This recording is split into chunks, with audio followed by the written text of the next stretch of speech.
maybe they should call the Post Holdings Active Nutrition IPO Premier Nutrition Brands at this point.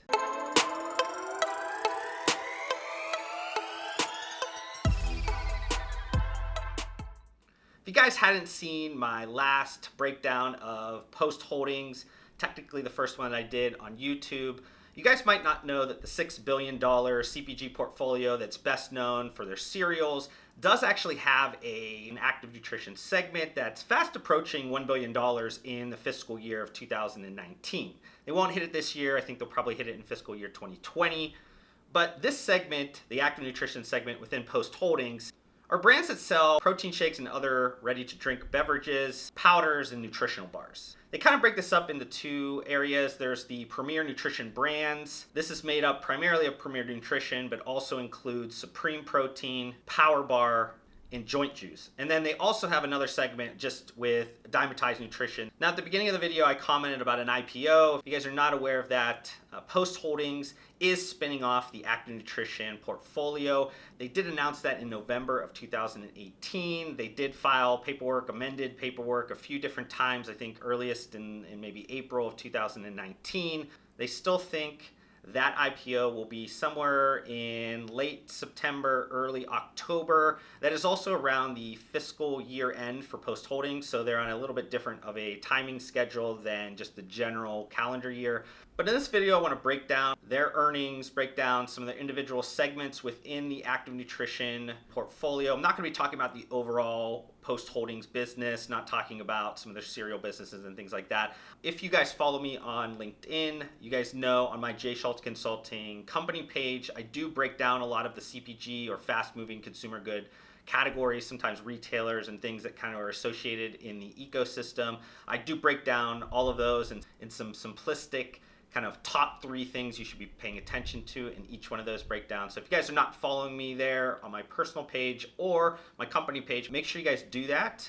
All the links are down below in the video. You guys can easily follow me on any of the other social media platforms. So revenue for this quarter, and this is going to be Q3 for Post Holdings Active Nutrition portfolio. Like I said, they're on a fiscal year, not on the calendar year. So this is quarter 3, even though most of the videos you guys are hearing me talk about quarter 2. But revenue for this segment, the Active Nutrition portfolio segment, was right around $238 million. That is actually up 10% year over year. Now, profitability was something that was really good this quarter. They had a profit of close to $56 million. That was a margin of 23.4%. That margin actually expanded year over year, 4.9%. So they've done a really good job at expanding their margins by both cutting some costs and making sure that they are focusing on products that is both margin accretive and also just growing from a volume base. So within Post Holdings, I kind of talked about some of the brands and with brands within that segment, that active nutrition portfolio. But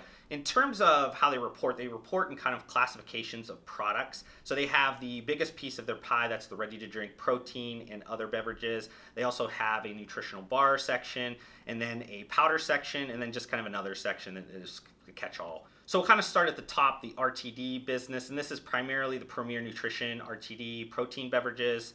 This specific segment of the business is about 80% of the business, and they saw a growth year over year of about $31 million, or a growth of about 19% year over year. This was highlighted by a 14% volume increase, and they also were able to pass on some price increase, which is extremely important right now with some elevated commodity costs, especially on the protein market with some of the dairy markets being elevated, but just overall costs being a little bit higher because of some different input costs being affected by some of the global trade policies currently. Like I said, this is primarily the Premier Nutrition brand. This is the star of the portfolio. You guys see those ready-to-drink beverages all across mass and club. They did also just launch a new clear product. You guys might have seen it. I think it launched in the club channel. It's still very new. I think they have strong positivity towards that product.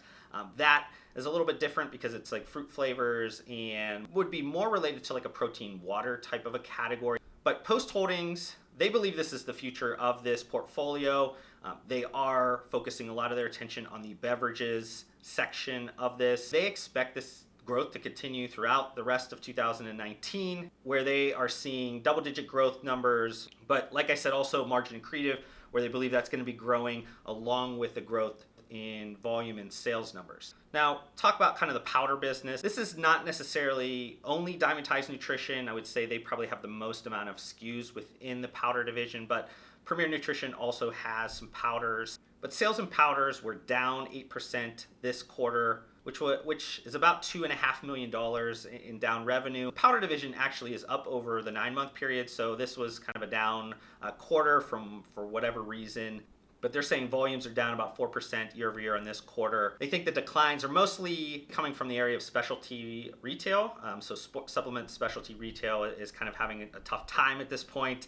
Just a lot of issues both from the large side of GNC and Vitamin Shop, but also coming from like mid-player, regional players, and then small players who just don't have as much sales numbers, quality sales numbers coming out of those areas. So if you are stuck in those areas, which Dymatize Nutrition, Premier Nutrition, those types of products are in, they need to shift a lot of that focus and attention out of those areas because they're not getting any benefit in those areas anymore. But that's why you're kind of seeing this powder business down, because that is where primarily a lot of that is being sold at. You don't see a lot of the powder business going to food, drug, mass convenience at this point. So it's going to be online. You're going to see some of that in club.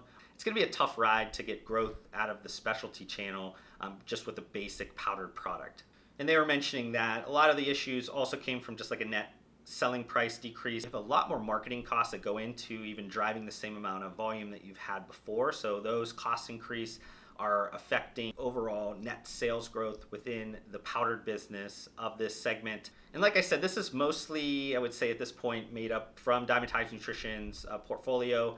They made a commentary that Dymatize Nutrition year over year at this point on an annualized basis is about a $120 million business. This is kind of flat or just up a few percentage points. So this has been a business that is a lot more competitive. So, just them keeping it flat and up a couple percentage points is technically a win if you consider some of the other things that are happening with some of the more legacy brands within the supplement space. They are highlighting that the powder business is doing well, e-commerce organically. They're seeing a lot of growth in that area. They're also seeing some growth in the club channel. So the areas in which they need to be growing, they are.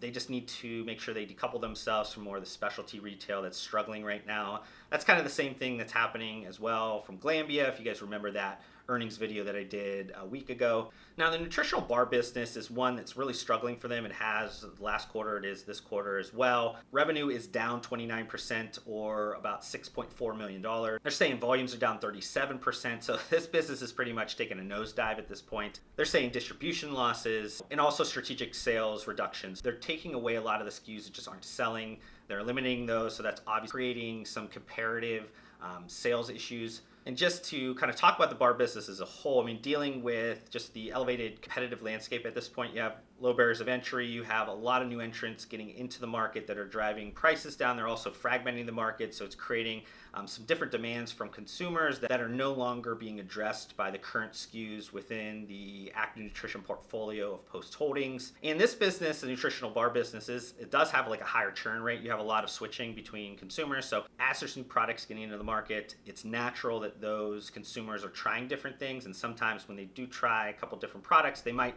forget and maybe not go back to active nutrition portfolio brands. And on the call, they said they're likely exiting a lot of the Premier Nutrition bar business. I would assume that also is going to be the Supreme Protein business. They are going to continue the Dymatize protein bar business. I think they are seeing a small amount of growth in that area. But like I mentioned, there's another catch-all area that really doesn't make much of a difference because it's a very small piece of the active nutrition business. But you did have a decrease of a little less than $1 million or 27%. So another area that's really struggling at this point. Like I said earlier in the video, protein beverages, RTD business, that's where they kind of see their growth being. So they're going to be focusing a lot of their attention on that. Now, this portfolio is expected to be spun off as an IPO. Like I said, you're going to have this being its own publicly traded company. Because of that, I want to kind of take a look at what we can expect when that does happen over the next 3 or 4 months from this active nutrition Post Holdings IPO. Like, what is this portfolio now going to do when it doesn't have as much of the bureaucracy or kind of the different things that happen within a large CPG portfolio. I think that because of the Premier Nutrition RTD business is growing so well, I think that is going to give them the ability to innovate a little bit in that business, give them the investor okay for them to go out and search some of the new innovation or consumer demands in terms of fragmentation. I think you're going to see them just as an easy one, iterate some new flavors. Maybe they come out with some seasonal or exclusive type of flavors within some of their sales channels.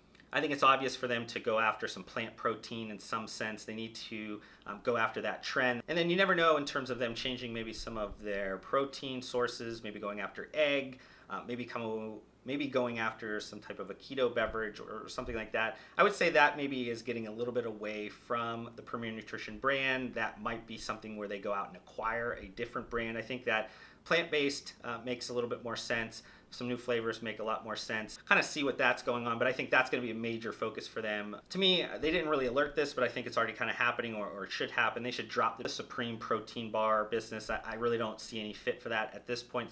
I do know the Premier bar business and Supreme bar business a little bit different in terms of like the brand or pricing type of positioning. You do see them in similar sales channels. These are going to be more of like the food, drug, mass convenience sales channels. I know the Supreme protein bars are a little bit more indulgent, more higher priced product comparable to Premier's protein bars. Those are very much a low cost, economical type of a protein bar. And because of that, I wouldn't cut the Premier Nutrition bars. I would just make sure it's really focused on maybe like the dollar channel or channels that are really focused like maybe mass and different retailers that are more towards the economical side, because I think as people become and be more interested in healthier for you, better for you products, I think it's just natural for them, regardless if they're at the low end of the U.S. Economic status, they're going to be looking to make some switches. And if they have those available at a dollar channel specifically, I think it gives them an opportunity to really grow that business. Would also look to just get aggressive with Dymatize Nutrition in the channels that are working really well. So this is going to be e-commerce, this is going to be marketplaces, and this is going to be club. I would try my best to kind of get away from the specialty channel, just focus on your top customers, really not put a lot of resources towards that area anymore. If you can grow and create some product lines that maybe fit into a Walmart or a Target, that's great. And just try to see what you could do and grow that business, a few percentage each year. I don't really think that's going to be something that explodes over the next so many years. This is just about creating cost synergies, creating the ability to have some differing product lines, because right now they don't really have another business that cannibalizes it in any way. Now, just from a mergers and acquisitions standpoint, I mentioned before, like if they were going to go after maybe a keto product, that's kind of niche and small for them. I think they do kind of need to go out and figure out, maybe a vitamin company, maybe a more wellness company, because they don't really have anything in their business that fits that at this point. So when they're out there and they're looking to grow through acquisitions, through this portfolio, I think it's natural for them to try to find some brands that fit within the portfolio but don't cannibalize anything currently that they have. Thank you so much for watching this video. If you want to help support me, make sure you guys hit that thumbs up button on this video. If this is the first time you've been introduced to my videos, would love for you guys to be a part of my community by subscribing to my channel. I upload several videos just like this weekly. And if you guys want to connect further outside of this platform, I do include all of my social media links down below. I just want to thank you guys again for your time. Hopefully I gave you some value in return, and we'll see you guys on the next video.